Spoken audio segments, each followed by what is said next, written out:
چاند جو ہے وہ دن میں نکل آیا یا سورج مغرب سے نکل آیا.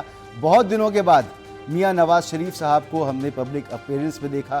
انہوں نے بات چیت کی اور بڑے کانفیڈنس کے ساتھ, مریم بھی بڑے کانفیڈنس کے ساتھ, شہباز شریف صاحب کا بھی کانفیڈنس, پوری نون لیگ جشن منا رہی ہے کہ ہم نے قومی اسمبلی کی 6 کی 6 نشستیں جیت لیں اور صوبائی اسمبلی کی جو 7 تھیں اس میں سے بھی ہم نے 6 نشستیں جیت لیں. کلین سویپ کر دیا. پیپلز پارٹی کی ضمانتیں ضبط ہو گئیں. تحریک انصاف نے بائیکاٹ کیا, اس کے باوجود ان کے حمایت یافتہ امیدوار کہیں سے آئے. عمر ایوب صاحب کی سیٹ پر تو باقاعدہ پارٹی پالیسی کے مطابق الیکشن ہوا, لیکن وہاں پر بھی ہرا دیا, جس کے بارے میں مریم نواز نے کہا کہ ہم نے گھر میں گھس کے مارا. تو بڑی آج جشن کا سما ہے. یہاں پر کیا کیا گفتگو ہوئی سنیں. نواز شریف صاحب نے کیا کہا. دوسروں کو چور کہنے والا خود چور ثابت ہوا. تباہی پھیری ہے ہمارے جانے کے بعد لوگوں نے اس ملک کے اندر, اس ملک کا ستیہ ناش کر کے رکھ دیا.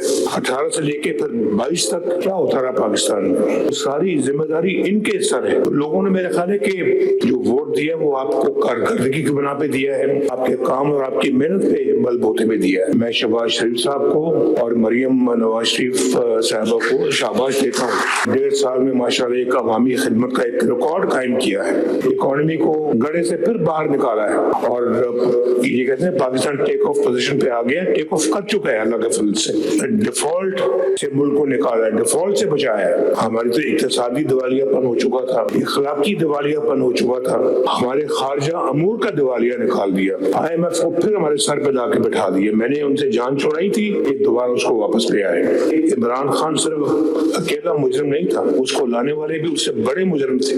تو ان کا بیانیہ کیا تھا, چور ڈاکو کہتے تھے, خود چوری ڈاکے میں سب سے آگے. ساری داستانیں سامنے آ رہی ہیں, آپ کے پوری قوم کے سامنے آ رہی ہیں.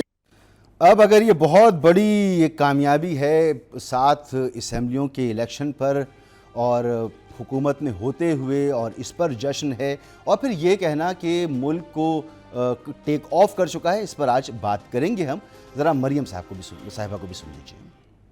مشرف سے لے کر اب تک جنرل فیض تک سب نے ایک ہی دعویٰ کیا. انہوں نے کہا کہ نواز شریف کی سیاست ختم ہو گئی, نواز شریف تاریخ کا حصہ بن گیا. عمران خان نے بھی یہی کلیمز کیے تھے. تو آج ہمارا ذکر بھی نہ ہوگا داستانوں میں. آج وہ تاریخ کے کس پورے دان میں پڑھے, تاریخ کے کس کتاب میں بند پڑھے, ہم نہیں جانتے. پرائم منسٹر شہباز شریف ان کے بھائی ہیں, مریم نواز ان کی بیٹی ہے, لیکن حکومت نواز شریف کی ہے. اللہ تعالیٰ کے فضل سے پوری آب و تاب کے ساتھ کھڑا ہے, اور اس ملک کا پریزنٹ بھی وہ ہے, پاسٹ بھی وہ ہے, انشاءاللہ فیوچر بھی وہ ہے.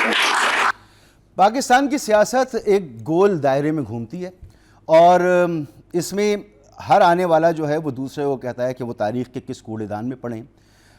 ہمیں فلاں کہنے والے آج خود فلاں چیز بھگت رہے ہیں. تو ہر حکمران نے, آنے والے نے یہی کہا, جانے والے نے کو وہی بھگتنا پڑا. تو یہی ابھی ہو رہا ہے. تو میں تو سمجھا تھا کہ اب میچورٹی کا مظاہرہ ہوگا, چیزیں واقعی بدلی جائیں گی. اسٹیگننٹ معیشت پر بات ہوگی کہ اس کو کس طرح سے آگے بڑھانا ہے, کس طرح سے ملک میں سیاسی عدم استحکام ختم کرنا ہے. لیکن بدقسمتی کی بات یہ ہے کہ سیاسی فورسز سب کی سب ایک دوسرے کو تسلیم کرنے کو تیار ہی نہیں ہیں. ہم دشمنوں سے بات کر لیتے ہیں, ہم افغانستان سے جا کے بات کر لیتے ہیں جو ہم پر حملہ کر رہا ہے, ہم انڈیا سے مذاکرات کر لیتے ہیں, لیکن ہم مذاکرات نہیں کرتے, ہم بات نہیں کرتے اپنے اندر. تو آج معیشت پہ بھی بات کریں گے اور اس سیاسی صورتحال پر بھی بات کریں گے. اس طرح کی کامیابیاں پچھلی حکومت نے بھی میٹنگ اور بڑے نعرے اور دعوے لگائے, یہ حکومت بھی کر رہی ہے.